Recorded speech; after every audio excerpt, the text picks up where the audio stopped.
Hi everyone, and welcome to my channel. If this is your first time, welcome back if you've been before. Lovely to have you either way. On this channel we talk books, and today I am doing something a little bit different to what I have done before. I am going to rank every classic book that I have ever read. Now, I was inspired to do this. I watched a video done by Anna Wallace-Johnson, and I will link it up in the cards and also in the description down below, where she did this exact thing. And I just found it such an entertaining video to watch, and wanted to have a piece of it. I wanted to do it myself because I was just interested, first of all, to know how many classic books I had read. The answer is 78 over my entire lifetime, of course. Not recently, not this year. Over my lifetime, I've read 78 classics. And then I wanted to sort of play around with it and see how I ranked them, how things kind of played out for me. So anyway, I was super inspired. I made a spreadsheet. It was great. I had a good time. And now I'm sharing the results with you. Okay. The first, let's get straight into it. So the first set of books that I'm going to mention to you, I am not going to rank. I'm going to move these out and part of the reason, and I'll explain as I go along, for some of them it's because it was far too long ago that I read them, and I just honestly can't remember either about the content of it, and it was before I started doing even Goodreads or anything like that, where I had rankings of books, giving them star ratings, etc. So I have nothing to go off as to why I kind of put it in this zone. Some of them I have got a rating for, but over time I've sort of forgotten about them, so therefore I don't feel confident with that rating. So that's the go here. So let me go through these here. I'm also going to tell you the year that it was published, because I think that's important to kind of keep in mind when you're talking about classics, because some books are very archaic. They can be quite difficult to read. That's definitely the reason why I'm not going to be ranking the first book that I'm going to mention, which is Beowulf. Now, Beowulf was written somewhere in the vicinity of the 900s. So it is a really, really old text, and I therefore felt uncomfortable giving it a rating. I found it pretty hard going when I read it. I read it a couple of years ago for the first time, and yeah, found it a little bit hard going. So but I decided not to rate it because I just felt it was sort of outside of the capacity to be rated, if you know what I mean. So Beowulf I'm not going to rank. There's a couple of Shakespeare's that I read far too long ago, like in high school, and I am well out of high school now. So Othello, The Merchant of Venice, Romeo and Juliet. It's been a long time since I've read those classics, so I don't feel comfortable giving them a ranking. There is a classic that I read maybe 20 years ago that I because in researching for this video, you kind of have to get a consensus on what a classic is, right? So I was looking at what was marked as a classic in my Goodreads and Storygraph, looking at what was marked as a classic. So obviously if it was marked as a classic, I've included it here, but then also looking at lists of classics and classic authors and deciding whether to include other books. And this one, Suite Francais by Irene Nemirovsky, I read such a long time ago that I just honestly can only vaguely remember the plot of it, so I didn't feel comfortable giving it a ranking here. I read a poetry collection by Edna St. Vincent Millay called 2nd April a couple of years ago, and at the time I gave it a ranking, a 4-star rating. It was published in 1921, so it's quite an old text, but everything's gone. I don't recall it at all. So again, I didn't feel comfortable putting in my rankings. I read a book called Reaching Tin River by Thea Astley, who's an Australian author. This one was written in 1990. So my definition of a classic includes modern classics. So yeah, I just can't remember. I gave it 4 stars at the time, but I don't recall the text enough to include it in my rankings here. The Alchemist by Paulo Coelho, I read a very long time ago. Again, I just don't feel comfortable. That was published in 1988. Virginia Woolf's Monday or Tuesday, which again is a poetry collection, I believe. but I can't remember it enough to include it here. I gave it 3.75 stars at the time. It was published in 1921. Memoirs of a Geisha, published in 1997 by Arthur Golden. Again, it's too long ago. And then most of the C.S. Lewis Narnia series, because I've read them all, but it's just been such a long time that I can't really recall enough of my enjoyment of the plot, etc., to include them. I've included 2 of them in my rankings, but we've got Prince Caspian, The Voyage of the Dawn Treader, Silver Chair, Horse and His Boy, and The Magician's Nephew. I didn't want to include in my rankings. And then 2 that I read back in high school, The Outsiders by S.E. Hinton and The Catcher in the Rye by J.D. Salinger, just too long ago. But those were published in 1967 and 1951 respectively. So let's get they're out of the way now. Okay, they're the ones that I have read, but I didn't want to include in my rankings. But included in my rankings, we're going to go from 61 to 1. So here we go. We're going to start at 61, my least favourite classic. So this was a book that I read a couple of years ago. It was in, actually, I can tell you exactly when I read it. It was in 2021 because I did a little reading project. This was before I did BookTube. A little reading project which was reading books that were published 100 years ago. So I read several books, and I've mentioned 2 of them already in the ones that I'm not going to include in my rankings. So this is a book that was published in 1921. It is a non-fiction, and I use the term non-fiction very loosely, book called How to Analyze People on Sight by Elsie Lincoln Benedict and Ralph Benedict. This was a book that was about how you can just look at a person's body and face and you can make judgments about them as a person. And, you know, if your face is this shape or whatever, then this means something about you as a person. It was just nonsense. It was utter nonsense. And the way that it was written was very bad as well. So I gave it 1 star, and I very rarely give a book 1 star. In fact, this may be the only book I've given 1 star to in terms of giving it a rating. So not good. Didn't like it. Okay, number 60 is The Last Battle by C.S. Lewis. So this is the last book in the Narnia series. I haven't given this one a rating because I read it before I gave ratings. This one was published in 1956, but what I remember of it is that it's just bonkers. So all sorts of nonsense goes on in this book, and it was like the most kind of you know how they say Narnia is kind of like allegorical, to heaven and Christianity and so on. This one was just like really, it was out there, and then it was also really obviously that.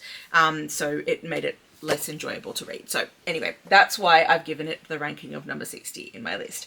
Number 59 is a Jane Austen book that I did not enjoy. And you'll see Jane Austen I've read all of her books that were published in her lifetime, her main 6 novels. I haven't read her shorter novellas, I guess you call them, and also Sanditon I haven't read. But I've read all of her 6 main novels. And the one that I'm ranking here, I gave it 2.5 stars at the time. It was published in 1814, is Mansfield Park. I just did not enjoy this book. And I love Jane Austen. You're going to see a lot of her stuff right up the top of my list. But this one, not it for me. Okay, number 58 is a book that I read at a time when I was grieving, and this is a book that is supposed to be about grief, and I just found it not very helpful at all. And it is The Dark Interval, Letters for the Grieving Heart by Rainer Maria Rilke. This one was, the edition that I had was published in 2018, but it's based on letters that were sent by him to other people discussing matters of grief. So it was, I don't think, this text was necessarily intended by the author to sort of come together. So maybe that's part of it. And I do want to give Rilke another chance. I haven't read any other Rilke. But yeah, this one wasn't it for me. I ended up giving it 3 stars. So it's, my rating's not terrible for it. But yeah, it just wasn't, it did not help at all. And it wasn't for me. Okay, let's move on. So next I have at number 57, is Under a Glass Bell by Anais Nin. This was published in 1944, and I just remember when I read this feeling incredibly confused. You know, some of the language was really interesting in it, but otherwise it was just a very confusing and somewhat boring classic. Sorry, Anais Nin. Again, that's the only Anais Nin I've ever read, and that's just, it was a serendipity, so it was one that I happened to be able to find somewhere, you know, at either at a secondhand store or, you know, in a little free library or something like that, and I picked it up, and it just, that particular one wasn't for me. So if you have any Anais Nin recommendations, please let me know down in the comments. Number 56. This is going to be somewhat controversial because some people are going to have a very strong attachment to this particular classic because it's a children's classic, and that is The BFG by Roald Dahl, published in 1982. I didn't read it as a child. I read other Roald Dahls as a child, but I didn't read this particular Roald Dahl as a child, so I didn't have a nostalgic connection to it. And when I read it, I was like, it's not his best work. So sorry if this is one of your childhood classic favorites from your own childhood, but for me, it, you know, reading it as an adult, I didn't think it was his best work. He's done much better. Okay, moving on to number 55. This is an Australian children's classic this time, and it is The Complete Adventures of Snugglepot and Cuddlepie by May Gibbs. This one was published in 1918 originally, but it's a collection of 3.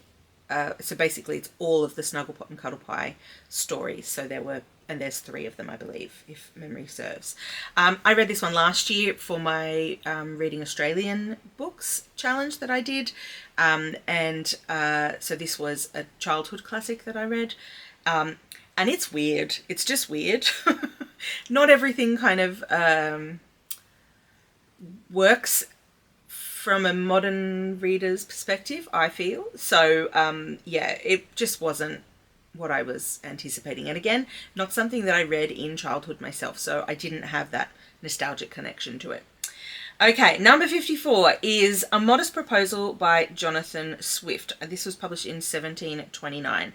Now, my husband asked me to read this one. It's a non-fiction, well, kind of satire, I guess.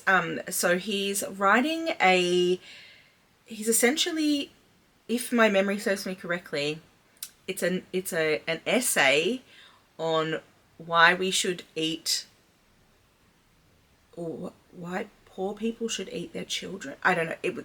It involved some cannibalism, and it was just weird.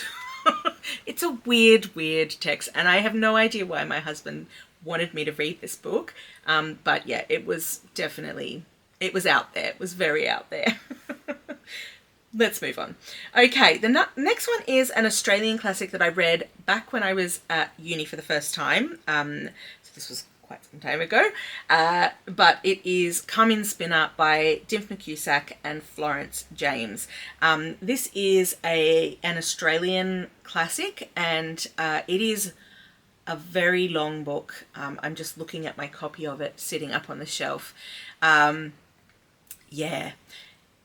At the time, I want to give it another go. So I've subsequently, I borrowed this from my uni library and I read it.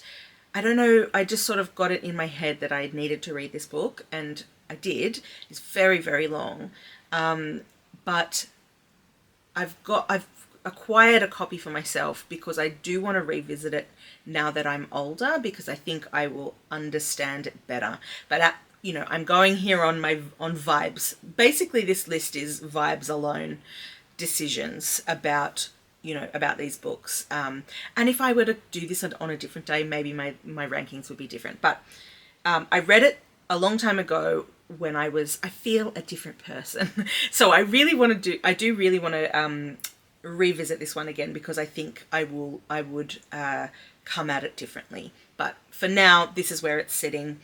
It was published in 1951, and it's a book that is about sort of following some people, and it's around I forget which war, maybe it's the First World War, maybe the Second World War, but it's set in Australia, and it sort of follows different characters as they are, and it's the women. So it's the people who are back at home in Australia sort of thing. So it's not, if memory serves, following any of the soldiers, etc.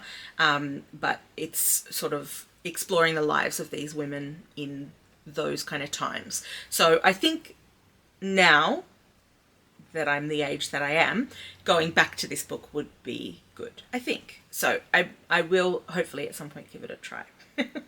Okay, the next one is number 52, and it is A Vindication of the Rights of Woman by Mary Wollstonecraft. This was published in 1792. This one started out well. So it's a non-fiction text. It's a classic feminist text, and I do encourage people to read it. The first part of it I thought was really interesting. The second part of it just went a bit loopy, like a bit bonkers at the end. And some of her opinions were a little bit, I don't know. So, I mean, this is the hard thing, I guess, when you're reading a classic, and especially a classic nonfiction, is that you are reading the thoughts of people who lived in a completely different time to you. So, you know, things that seemed logical to them, you know, might not seem logical to us today. So it's hard to, you know, it's hard to, as a modern reader, to kind of separate yourself from your own experience and thoughts and life now, right? It's hard. So that's, I think, what this book suffers from. But I think it is worthwhile reading. So, I mean, a lot of these things, and I guess this is the case with a lot of classics, is, you know, when it's worthwhile reading them because these are the ideas of people from the past, and it's really interesting to kind of explore those and to kind of know where our ideas now have evolved from. So I think it's definitely worthwhile. But yeah, not my favorite. So in terms of the rankings today, not my favorite. So that's that one. All right, the next one is the classic I read most recently. In fact, I finished it only 2 or 3 days ago. So I actually have it here with me today. And that is the book of Marjorie Kemp. And it is written by Marjorie Kemp. And it is, this particular translation that I read was by Anthony Balin. It was the Oxford World Classics edition. The reason it's a translated text is because it was written, they think, somewhere in the vicinity of 1436 to 1438. So obviously it's not in modern English. So yeah, so it was in the medieval times.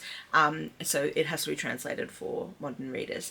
One of the things that I liked about this text was I thought that the notes that went with it were very helpful. So I was able to kind of like piece things together and link things together that I probably wouldn't have if I'd just come at the text on my own.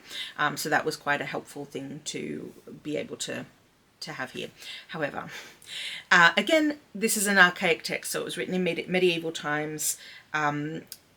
Marjorie Kemp was a mystic, and her thing was crying, weeping, because of the Passion of Jesus. So she basically went about bothering a lot of people via crying very loudly, everywhere, kinda everywhere. And at the time, she had a mixed reception, shall we say, from the people that she encountered. So, you know, reading it now with modern eyes, you know, I'm sort of, and also reflecting, because I do have not a Catholic background, but a Christian background, you know, reflecting on people that I've met over the years, I can kind of see where she kind of fits in the general ecosystem.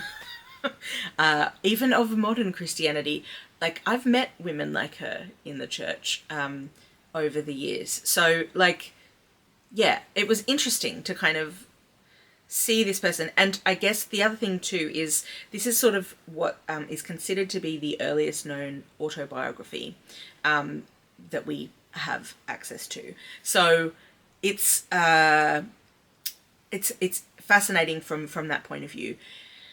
she's quite open about talking about things like sex and relationships and her opinions about things, about the church. She also travels on pilgrimage, so she goes to Jerusalem, etc., etc. So it's really interesting from that point of view. But as it reads, and in terms of ranking it amongst my favorites, it's not there.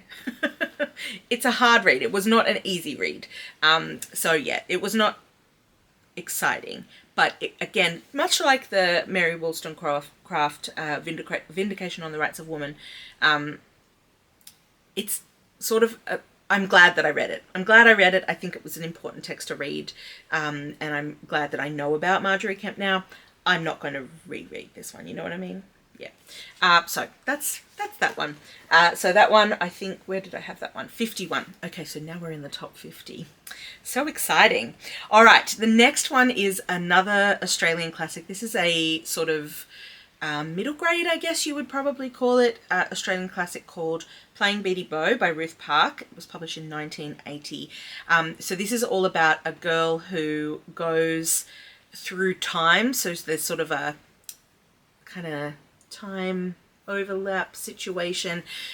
She sort of lives in the 1980 modern day, and she ends up going back in time via through the rocks in Sydney, which is the city where I live. It's sort of like the oldest settled part of Sydney, I guess you could say.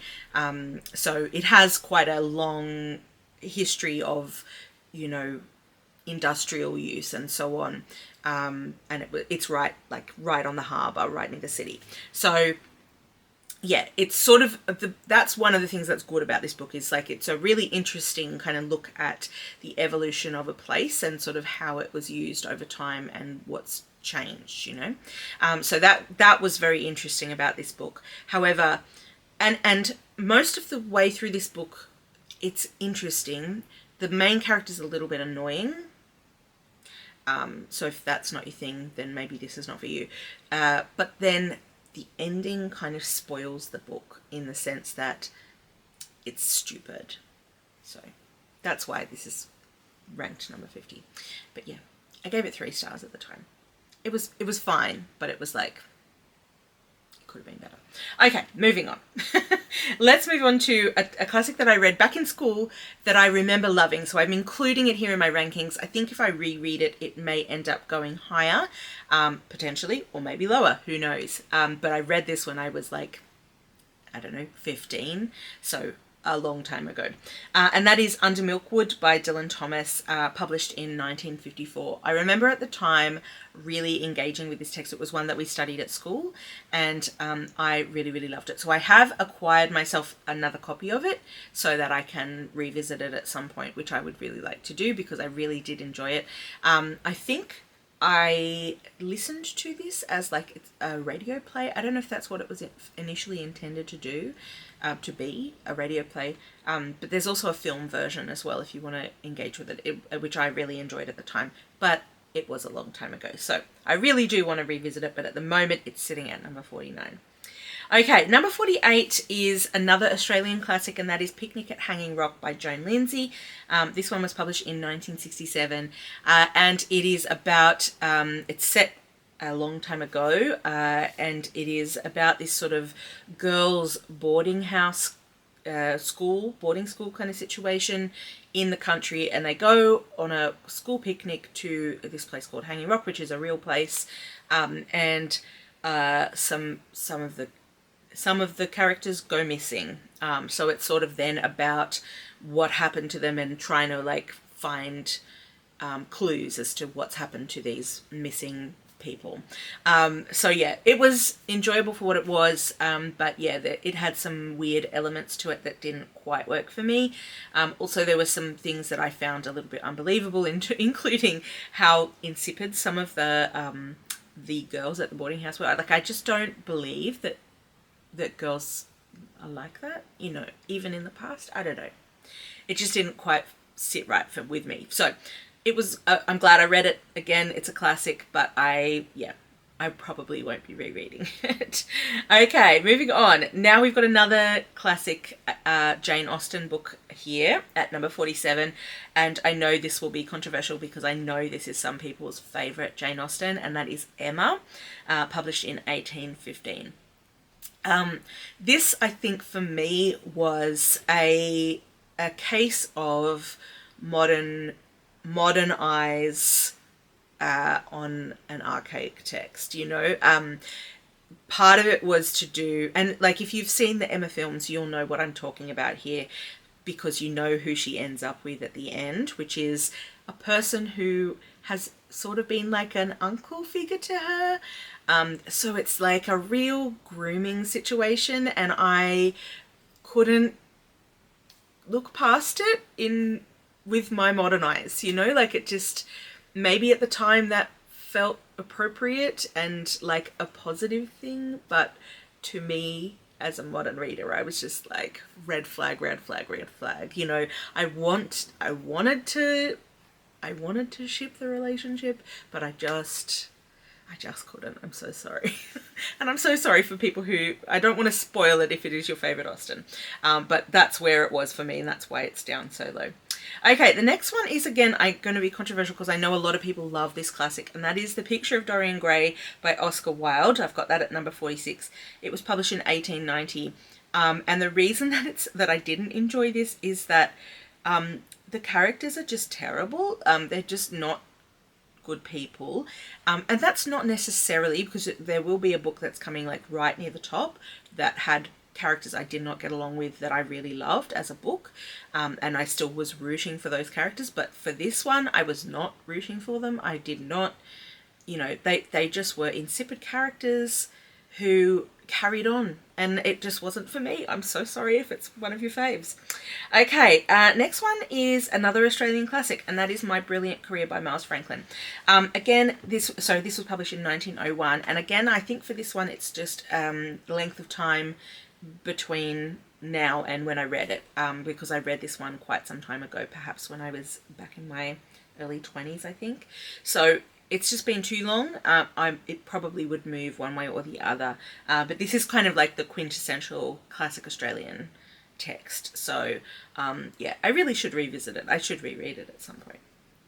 Okay. Another one that I read a very long time ago, and that's probably why it's sitting where it is The Great Gatsby by F. Scott Fitzgerald, published in 1925.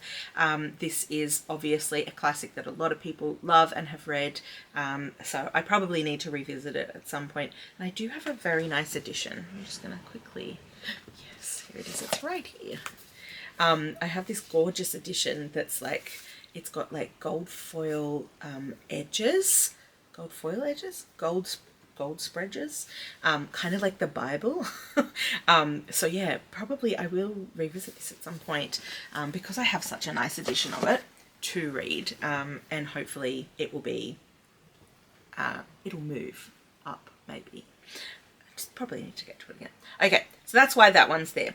All right, the next one is one that I read somewhat recently, and it's a sci-fi classic, The Left Hand of Darkness by Ursula K. Le Guin. This is at number 43, and this was published in 1969. The reason it's sort of where it is that I found it a little bit difficult to read. The first little bit I was kind of very unsure as to what was going on. In the book it was very confusing. The second, not even the second half, like the final third of the book was really interesting, and I really enjoyed that section of it, but sort of the stuff that happened in the lead up just didn't flow in a way that made sense to me. So yeah, it wasn't for me, unfortunately, but I know that this is a sci-fi classic that a lot of people are really into, so apologies if I've offended. Okay, the next one is, again, quite an old classic. This is Carilla by J. Sheridan Le Fanu, and it was published in 1872. This was marketed to me, I read it last year, it was marketed to me as sort of like a little bit of a sapphic classic, and I read it in like spooky season, so this could be one that you might want to pick up if you haven't read it before, in this season that we're in right now. It was fine. It was okay. But then there were elements of the text that didn't quite work for me. I might actually, for this one, link to where I reviewed it, because I definitely read it as I've been doing BookTube. So I do have a review of it. I will link it up in the cards. Because yeah, I don't have clear thoughts at this point in time about this one to share with you on this video right here. So I'll link to my review of it. Okay, the next one is a translated classic, and this is Journey by Moonlight by Antal Zerb. This is number 41 in my rankings, and it was published in 1937. This is a book that I read last year, I want to say, as part of, so I'm part of a group. We're kind of on a hiatus at the moment, but it's a group where we're reading, a book club, where we're reading all around the world. So we're reading books from different countries. I forget which country this one was for. Maybe Hungary? I'll put it on the screen. But yeah, this was interesting. This was an interesting book. And it's all about a newlywed couple go to, I think it's Venice, if memory serves. They're in Italy, and they go for their honeymoon, and they end up sort of getting separated, and then like just stuff happens, and it kind of wrecks their relationship a little bit. But it was really interesting, a really, really interesting text. So we're sort of now in the zone where, like, these are classics that are really interesting. I would recommend that you read them. So I ended up giving this one, Journey by Moonlight, 3.75 stars. So this is, like, we're up in the sort of the zone here. And we're only at number 41. I've read good classics that I've enjoyed. So yeah, good. All right, so that's Journey by Moonlight, would recommend. The next one is number 40, and this is Mary Shelley, Frankenstein. I gave this one 3.75 stars as well, and it was published in 1818. This is a classic that I had not sort of engaged with at all. So I read it very recently. I believe I read it last year. And yeah, I just found it really interesting, a really interesting book. It doesn't flow in the way that would have made it a book that I loved.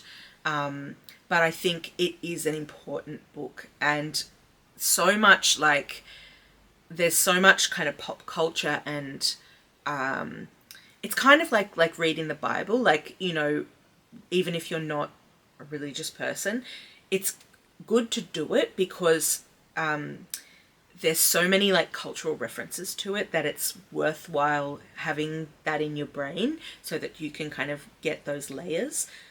Same for Frankenstein. Like, I'm not comparing the Bible and Frankenstein, but maybe I am. Maybe I'm saying it's equally important to read these two books. Hot take of this video. Okay. But yeah, I'm glad that I've read Frankenstein now, because there are other texts that I want to engage with that I need to have read Frankenstein to engage with. So I'm glad that I have now read it, and it's there in my brain. So yeah, worthwhile reading, but again, not my favorite. So that was number 40, I think. Yeah, 40. Okay, number 39 is The Bell Jar by Sylvia Plath. I gave this one 3.75 stars as well. This was published in 1963. And this is all kind of about a woman branching out on her own and sort of, you know, pursuing her dreams, but then having some super serious mental health stuff going on for her. And then it's sort of about mental institutions of the time that the book is set, and looking at it from a woman's perspective as well, like, you know, what that was like to sort of be in that headspace, and then also be engaging with the services that were available at the time, and like how messed up some of those are. So it was a really interesting book, and I would recommend that you read it. Okay, next one is number 38, Breakfast at Tiffany's by Truman Capote. This was published in 1958, and again, I gave it 3.75 stars. So this is a book where I didn't get it. So I enjoyed the writing quite a lot, but the character of Holly Golightly, that's the sort of the main character in this book, Is she the main character? I mean, it's sort of what, she's the central character, I think. It's not told from her perspective, but she's kind of like what the book centers around. And I just didn't understand why all of these characters were fawning over her. Like, it didn't make sense to me. Like, I couldn't see what they were getting out of the relationship with her or the infatuation with her. So yeah, it was just sort of a case of like the character didn't quite work for me, but the writing was really good, and I would really like to read more Truman Capote. Okay, next one is Giovanni's Room by James Baldwin, number 37 on my list. Again, I gave this 3.75 stars. This, again, suffered from its characters for me in this one. The writing was really good, but the characters were just really awful, and not in a way that made me want them to succeed in life, you know, like, and we'll get to that. I've got one that's quite high up on my list where that was the case. But yeah, this one, the characters I didn't gel with for me. But again, the writing was really good, and I know James Baldwin is a great writer, so I think I would like to read more from him. But yeah, at the moment, this is all I've read of James Baldwin. So yeah, 1956, did I say that? That's when it was published. Okay, next one is number 36, and it's another Jane Austen, and this is Northanger Abbey, and it was published in 1817. This is, I believe this is the one that's like her love letter to the Gothic novel, and it's fun. Like, it's a fun read. It's very playful as a Jane Austen novel, and it's quite different to all of her other works. So, like, go into it knowing that it's not going to be like Pride and Prejudice, you know what I mean? But it's definitely worth reading, and again, it's sort of one of those texts that's like an intertextual text, so it's good to have read it just in terms of like where it sits in the genre, and also like what it has to say about the Gothic novel and about women's literature as well. So it's definitely a worthwhile read. Okay, next one. Where am I? I'm losing my place here. Oh, there's just text on my spreadsheet. Okay, number 35 we're up to now, and this is another non-fiction one. This is Notes on Camp by Susan Sontag, published in 1964. I think for me, so I gave this one 4 stars, but I've ranked this the lowest of my 4-star reads. And the reason for that is that it was actually a little bit tricky. It was hard to go through, and it's a tiny little thing. Do I have it here? I've got my classic shelf. I have a brand new shelf, which I may or may not insert some footage of, because here it is.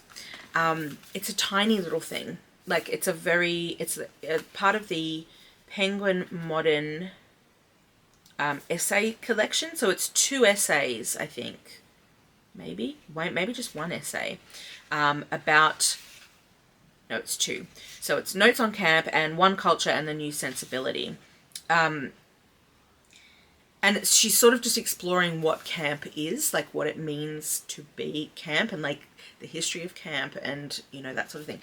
So I don't know what I thought this would be going into it, because I bought this brand new at a bookstore because it just sounded really interesting. But yeah, like it wasn't what I thought it was going to be. So it was good. But yeah, it was a little bit harder going than I was anticipating. So yeah, it was okay. It was good. Definitely worth reading, but not my favourite 4-star read. I don't know, like, okay. Maybe I should review what I've given this as a rating, but at the time I gave it 4 stars. Okay, next one, 34. This is actually one that I read a very long time ago, but I remember enjoying it so much that I've included it in my rankings. And it is William Shakespeare's A Midsummer Night's Dream. It was published somewhere in the vicinity of 1595 to 1596. And this is, of course, the classic play that is all about it's sort of like, well, it is A Midsummer Night's Dream, so it's very like fantastical with great characters in it. There, you know, it's has what I think are some of the best elements of Shakespeare's kind of more comedic writing, and you know, interesting characters and the way that characters interact with one another and so on. So like it was just, I remember enjoying this quite a lot. I studied this one at uni, and it was, yeah, very enjoyable to me. So yeah, this one is up there for a Shakespeare. Okay, number 33 is George Orwell's 1984, published in 1949. I have read 1984 more than once, at least twice, but maybe even 3 times. And it is a really, really good classic. It's not one that I've given a rating to, so obviously I haven't read it within the time that I've been giving ratings to books. But I just remember it's such a classic. Like it's one of those classics that everyone should read, because it is still very relevant today, and it has things to say about our modern society, as well as, you know, George Orwell's perception of what our modern society would become, because like some of it, that's happening. You know, the things that he was predicting back then, when he wrote it back in 1949, are legit. That's life. And then other things not so much, but you know, it's still really interesting to kind of like see what somebody from the past imagined life would be like in our modern society. Okay, number 32 is Little Women by Louisa May Alcott. This was published in 1868. I read this as a Christmas read. I think it was last year, possibly the year before that. But I read it and I did enjoy it. It's a very enjoyable read.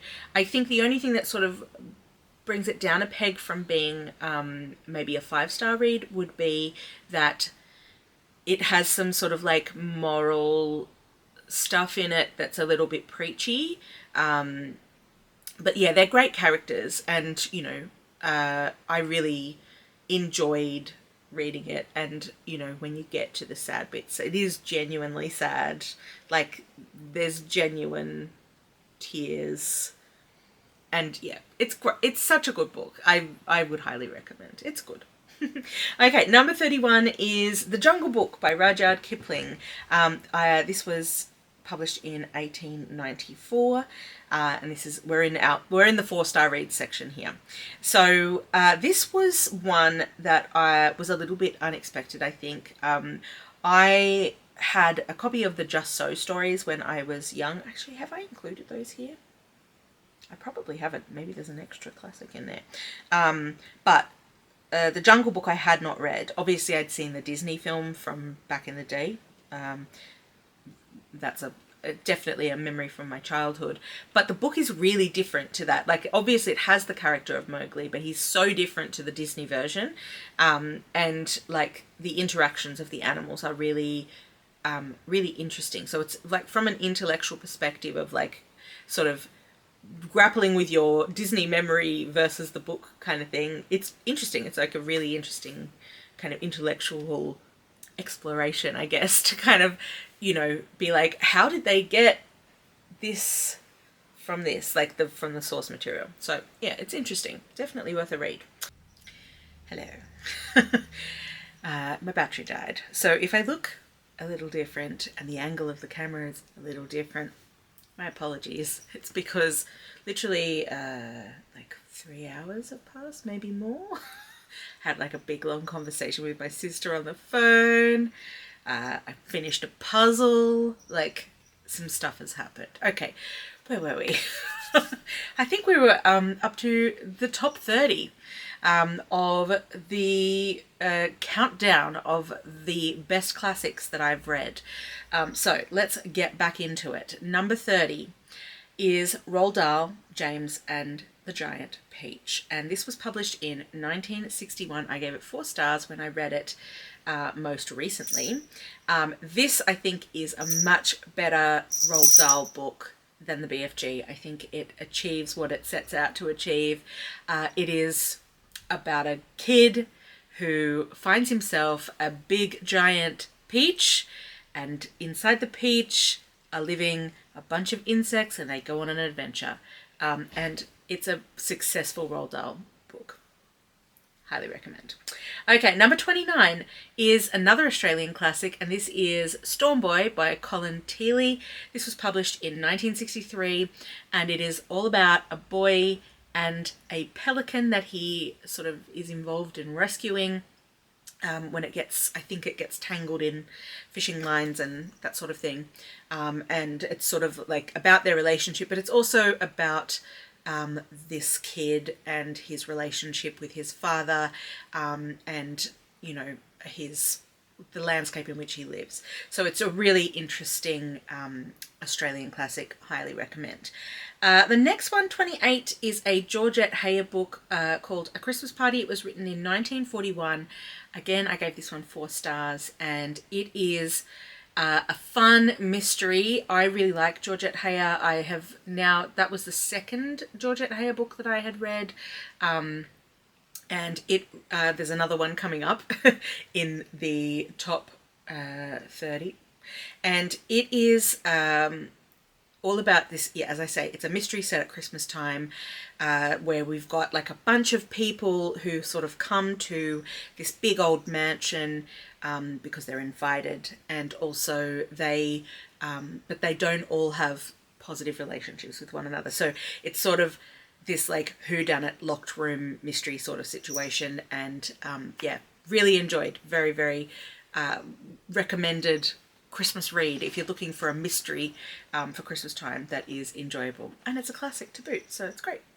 Okay, the next one is 27, another George Orwell, and this is Down and Out in Paris and London.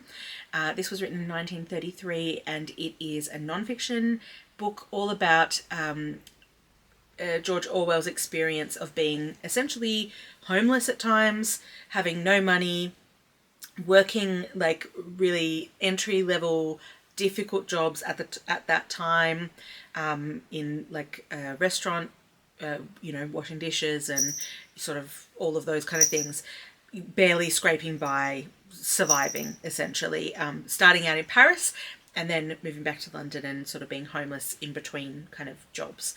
So yeah, it was really insightful kind of look into what life was like for people in those circumstances, and he just describes everything in detail, so you know everything.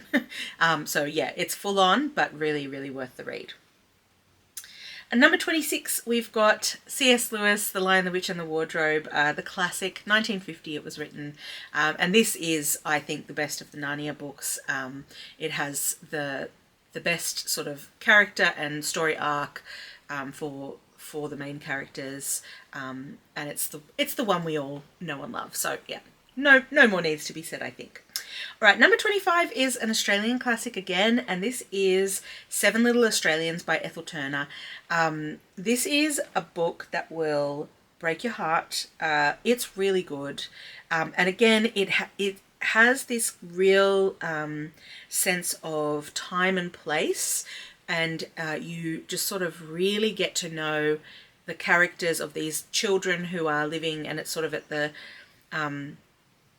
I actually don't know what kind of year it would be set in, but it was written in 1894, so it's written some time ago, but I believe even then it was set in the past. But they're sort of like a settler family. The father's in the military, and he has these unruly children who just kind of go to town being just like full-on kids, getting up to mischief, etc. So yeah, it's a great book, and it also like just really has this, as I say, sense of time and place that I think is hard to match. Okay, moving on now to another children's classic, and this is Black Beauty by Anna Sewell. I actually have no idea how to pronounce her surname, but it's a great book. It was published in 1877, and it is a book that has been on the banned books list at times, and part of the reason I think that it was banned was because of the way that it really explores animal cruelty, the way that people treat each other, and sort of like class differences, as well as the way that we work with animals that have a job, and how different people approach owning animals. So it's really a fascinating book in that way, and very much ahead of its time. highly recommend. Here's the next Georgette Heyer, and this is The Black Moth, and it was published in 1921. So this is another one that I read as part of my 1921 in 2021 challenge that I did. I read 5 books that were published 100 years before, when it was 2021. I might do that again next year. I don't know. It was a fun challenge, and I learnt a lot from doing it. But yeah, this was a great book, and this was my introduction to Georgette Heyer. It's a fun romp. She does great banter. I really, really want to read more Georgette Heyer. Up above where you can't see, I have a massive collection of secondhand Georgette Heyer books that I've picked up. They're kind of scattered all around the place. So I really want to get into Georgette Heyer and read more of her stuff, because I have enjoyed both books of hers that I have read, that I have included in this list. So really highly recommend The Black Moth. It's sort of a like highwayman type mystery situation, with a bit of a romance in there, but I don't think the romance is like the main focus. It's kind of the adventure that's the main focus, I think. All right, next one. Now we are in our, this is number 22, so we're getting to the top 20, almost there. And this one is John Steinbeck's Of Mice and Men. This book is one that I only came across as an adult. I never read it in school, but I was probably in my late 20s maybe when I read it for the first time, and it's really... it is really a time and place kind of a novel. It's very short. It's an easy read, I think, for a classic, and I highly recommend it. It's a really interesting kind of exploration of these two guys who are working. They work together on a farm. One of them is sort of like the brains of the operation. The other is like the brawn. He's like the big guy, but he you know, comes across as having some kind of I don't know if it's sort of like he's very childlike in the way that he kind of interacts with animals and people and you know, things, and this other guy is sort of like his protector, and that dynamic is really interesting, as well as you know, the sort of events of the story that lead them to make the decisions that they make. Again, another heartbreaking book, but such a good one. Like, 100%. If you haven't read Of Mice and Men, I would highly recommend. We're in our 4-star era here. Like, this is the good stuff. We're at the top end here. Okay, now we're up to number 21, and this is another book that I read for my 1921 in 2021 challenge. That was a real revelation to me. It's called American Indian Stories, and it's written by an author called Zitkala Sar. I don't know if I'm saying that right. I'm probably mispronouncing it. But she is a First Nations American author, writing at that time. And it's really set at a time, and it's a non-fiction text, but it's really about her experience of watching things change in her community. She ends up becoming a teacher and sort of working with the colonists, but you know, it's sort of looking at resistance, but also like inevitability and sort of the managing the change of that time. And it was a really fascinating read, and I would highly recommend. Okay, we're in our top 20 now. Number 20 is Claudine at School by Colette, and this one, it was published in 1900. I have mentioned Colette on this channel before, mostly in book hauls, and in my most recent book haul I picked up 2 new Colette books. So she's a French author, so her works are in translation, but yeah, she's sort of this also amazing character of a person who was ahead of her time, but like pushing the boundaries of in writing, but also in life, and yeah, definitely somebody worth looking into as a human, as well as an author. All right, number 19 is Animal Farm by George Orwell, and I love this book. I read it very recently, like last year or the year before. It was published in 1945, and I think this is the highest rated George Orwell book that I have on my list, and I love it. It's such a well-told story, and he had such interesting ideas. And yeah, it's a very allegorical kind of tale where animals sort of represent people and movements and government and all of that sort of thing, and sort of exploring what happens when people get into power. Well, in this case, what happens when animals get into power. But, you know, what happens when power kind of corrupts and makes you change the way that you do things and change your ethics and all of those kind of things. Really, really great book. All right, number 18 we're up to now, and this is Brokeback Mountain by Annie Proulx. Is that how you say her name? I really should check this. This is the second time I've talked about it, and the first was when I reviewed this book, but I still don't know how to pronounce her surname, so I apologize. I'm sure I'm butchering it. But Brokeback Mountain, as in the one that the film is based on, which I didn't know was a book until I came across it in my local library, and have subsequently got myself a copy because I enjoyed it so much. But yeah, it was a fascinating read. It is tiny. It's like a novella, and it's a very quick read as well. It was published in I was going to say 45, but that's not right. It's 1997. I'm looking at the wrong line. 1997 is when it was published, and it is sort of, you know, as you can imagine from, if you've seen the film, which I have not, but, you know, if you know anything about the film, you'll know that it's about two, I guess, like, the reductive way to say it is gay cowboys, but it's not really. It's about two men who are working as cowboys, kind of, I guess. I don't know I can't remember what they called themselves in the book, because it was last year or the year before that I read it, but yeah, like, they are out in the fields, and it's sort of about their relationship and about who they are as people, the way they interact with each other, but also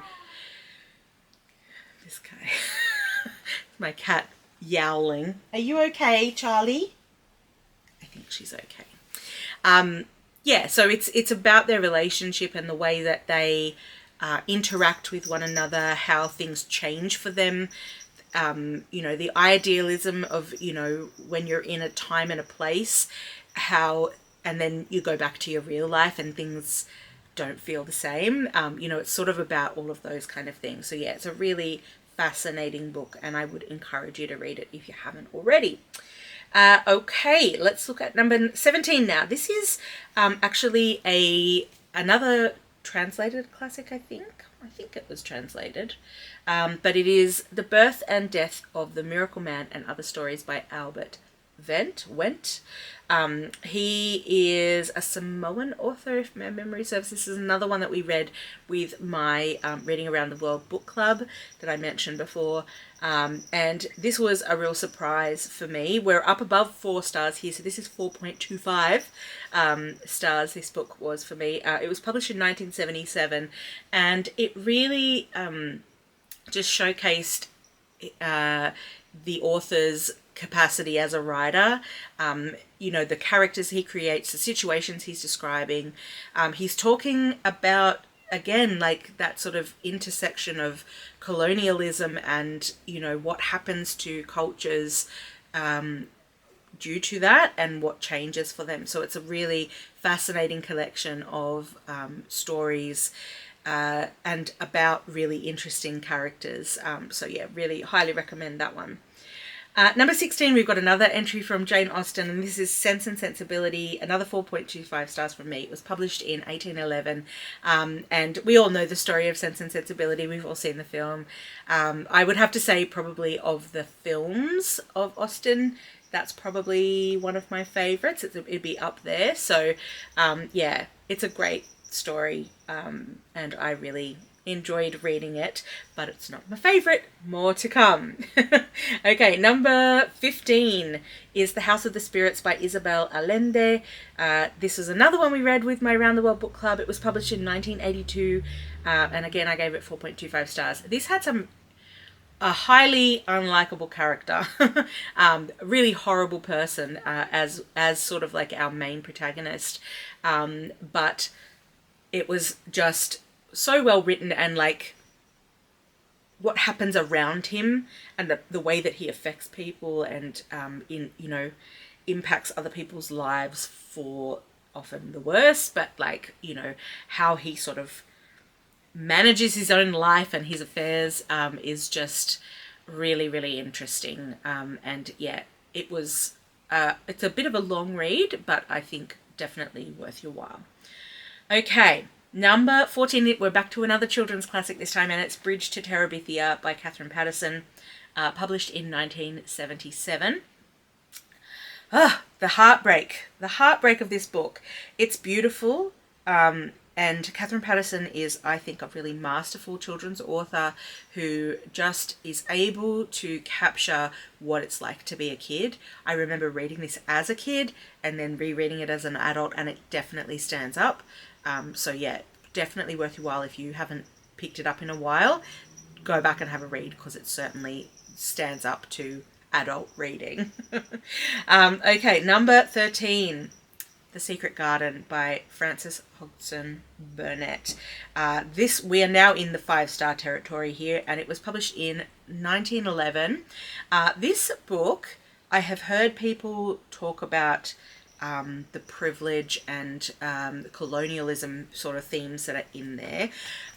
I personally think that she gets away with it because it's centered around a character who is a child. She has a good kind of like character arc in the way that she kind of becomes a better version of herself and kind of lets go of those elements of her initial privilege in life, as she sort of gets to kind of like evolve as a character. And I think that I don't think she's uncritical. I don't think the author is uncritical of colonialism or of privilege. I think definitely that comes across to me anyway as a reader. And I read this last year or the year before, and really, really enjoyed it. So yeah, anyway, I highly recommend The Secret Garden. I think it's a really good children's classic. Is it the highest rated children's classic I've got here? No, there's another one coming. Okay, the next one on my list, we're at number 12 now, is The Velveteen Rabbit. Actually, that's another one. So, The Velveteen Rabbit by Marjorie Williams Bianco. It was published in 1922, and again, it was one that I've given 5 stars to. It is, this is a picture book, and so in my real life, I'm a primary school teacher. I teach children, younger children. I had a class a few years ago, and they were year 3, so third grade students, and I read this book to them aloud. And you would expect that with a book that's so old and has like that sort of more poetic, archaic kind of way about it, that it wouldn't be super engaging. But those children sat there and didn't move and were so engaged with this story the entire time. It is such a good book. If you haven't read it before, you should. And if you've got children, I recommend it. I think it's probably suited to older children a little bit, like 3rd graders that I was reading to. But I think a younger child could certainly cope with it as well. It's an engaging story, and yeah, like I said, kids love it and I love it. So win-win. That's as a teacher, that's like a gold standard book to read aloud, one that you also enjoy as you read it. Perfect. Okay, number 11 is To Kill a Mockingbird by Harper Lee. This is another book I've read a couple of times. It was written in 1960, and I don't need to tell you what it's about. We've all heard of To Kill a Mockingbird. But yeah, I loved it. I studied it at school, and then I reread it as an adult, and it held up for me as a read, and I really enjoyed it. I haven't been convinced to try, is it Go Set a Watchman? Something like that. The follow-up book that came many, many years later, I heard mixed things about. So I don't really want to ruin this book by reading that one. So let me know if I should. Okay, we are now up to our top 10. And in the 10th position, I've got The Poisonwood Bible by Barbara Kingsolver. This was written in 1998. And to me, this book, I read it such a long time ago, but it had such an impact on me and my thinking that it has to be up here in my top 10 for sure. It's such a good book. It's about a family who, where the father sort of, I believe he appoints himself as a missionary, and they go into sort of this like Central Africa, and he and his family, and sort of it's him and his like very colonial mindset, and like, I'm going to create what I had back at home here, and it doesn't work because, you know, it's a different place. So yeah, like to me, this was just such an interesting book, and it's told from the varying perspectives of the daughters, I believe. And yeah, it was such a good book that it had such an impact on me. I really should do a reread. It was such a good book. Okay, number 9 is our final children's book, I believe. No, it's not. There's another one coming. This one is the final Roald Dahl children's book, though, and it's George's Marvelous Medicine. Personally, I think this is peak Roald Dahl. This is like Roald Dahl is at his best as an author.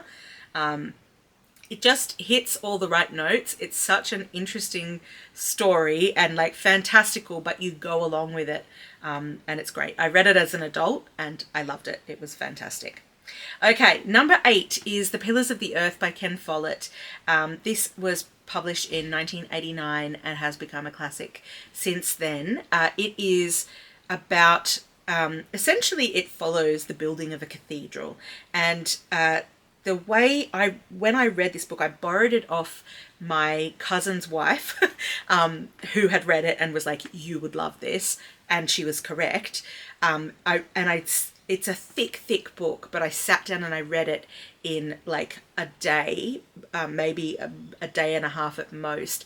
And, you know, one of those books that I stayed up into the night reading. I was so like drawn in and, you know, couldn't put down.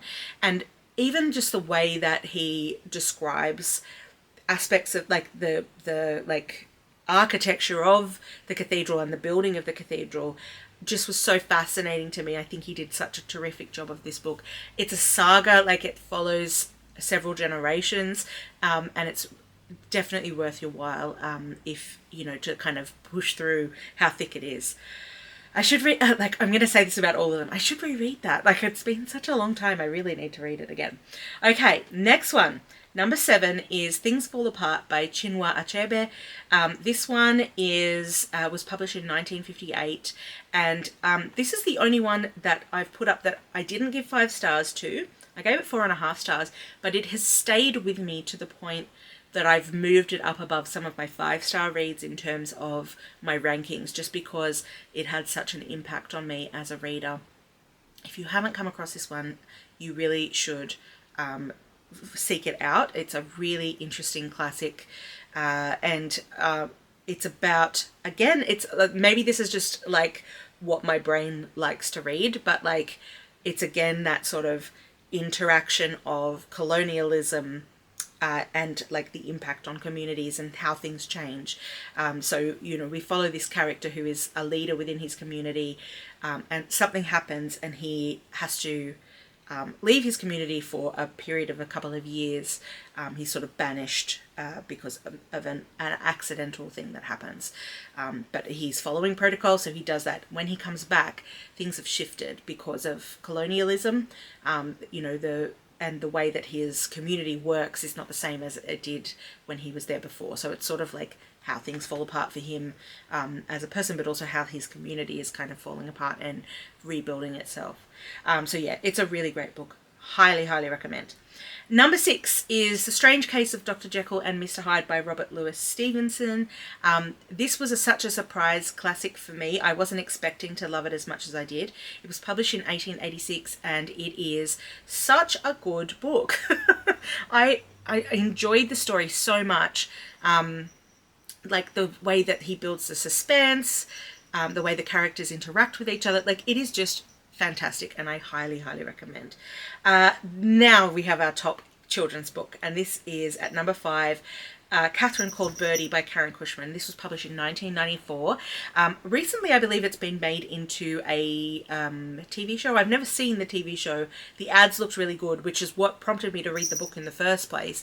And the book was amazing. Like, it's so, so good. It's written like a diary of this young girl. I think she's about like 13 or 14, something like that. And she, it's set sort of in, I want to say medieval period. I couldn't tell you exactly what century it was set in. Maybe even before the medieval period, I'm not sure.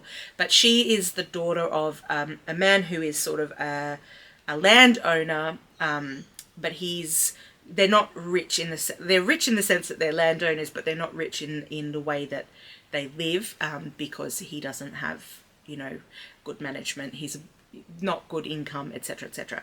So marrying her off becomes kind of like his goal, and things like, it gets a bit hectic. She does not want to be married. She's definitely sort of what you once upon a time probably would have called a tomboy. She's like not into it at all. And it's sort of like her journey of trying to avoid being these like matches, these very, very inappropriate matches that her father keeps trying to make for her. So yeah, it's great. Highly encourage you to read it if you haven't already. Okay, number 4 is A Christmas Carol by Charles Dickens. This was published in 1843. Now, I've only ever read an abridged version of this book, and it's an audiobook that I've listened to several times now, narrated by none other than Sir Patrick Stewart. It has become our Christmas Eve tradition to listen to this audiobook as we're doing our Christmas Eve preparations, and this is my husband and I, we listen to it together and we love it. So highly recommend this particular audiobook that's narrated by Patrick Stewart. I do need to read an unabridged version of the story. I might try and do that this Christmas, we'll see. But yeah, love it. It's the only Dickens I've ever like gotten all the way through and thoroughly enjoy. So yeah, highly recommend. Okay, number 3, we're in our top 3. So these are our placing ones that get the places, the medals, the bronze. The bronze is going to go to Morris by E.M. Forster. This was published in 1971 posthumously, which he had written it but did not want it published in his lifetime, and that is because he was exploring a relationship of 2 men, and yeah, I believe he also was a closeted gay man himself.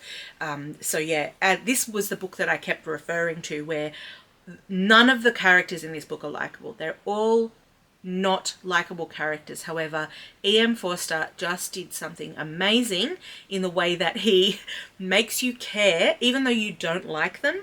You care about what happens. You hope that things work out well for them.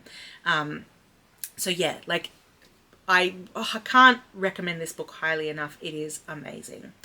Then my number 2 position and number 1 are 2 Jane Austen books, the 2 that we haven't yet talked about. Which will it be? Which is my number 1? If you are a long-term follower of this channel, you may already know the answer to this, and that is because one book has been my favourite for a long, long time, and then I finally read the other one, and I think it's above. I've only read it the one time, but I think it comes in just above. So in my number 2 position is Pride and Prejudice, my long-term fave. This is a book I've read many, many times. The first time was when I was in high school. I studied it, I think, in year 11, and I loved it back then. I love it still. Every time I reread it, I still find it just as enjoyable. It was published in 1813, but it has been pipped at the post for my number 1 position, and that is by Persuasion, which is my new favourite Jane Austen. I need to reread it again. I read it for the first time last year, and or was it this year? No, it was last year. And I was so, on reflection after I'd read it, I was like, I think this is my new favourite. I love it so much. So yeah, that is my number 1 classic. Now, I know that not everyone is going to agree with me with that order. As I said, this is like my vibes. This is my decision. And I mean, realistically, if I did this list on another day, it could be different. But yeah, I'd be keen to know, like, what's your, even if you just want to tell me your favorite or your top 3 classic books that you've read, I'd love to hear about it. If you've made a similar video to this, please tell me about it down in the comments, because I'd love to watch it. I loved watching Anna's video. As I said, I will watch it, I will link it down in the description for you if you want to go and watch that, because hers is highly entertaining also. So I hope you've enjoyed this video. I have loved the project of thinking through all of the classic books that I have read and putting them in my ranked order. Tell me what you think. Do you agree with me? Do you have some strong opinions that you'd like to share about my ranking? Please, respectfully, do share them down in the comments, and I will catch you on the next one. Bye.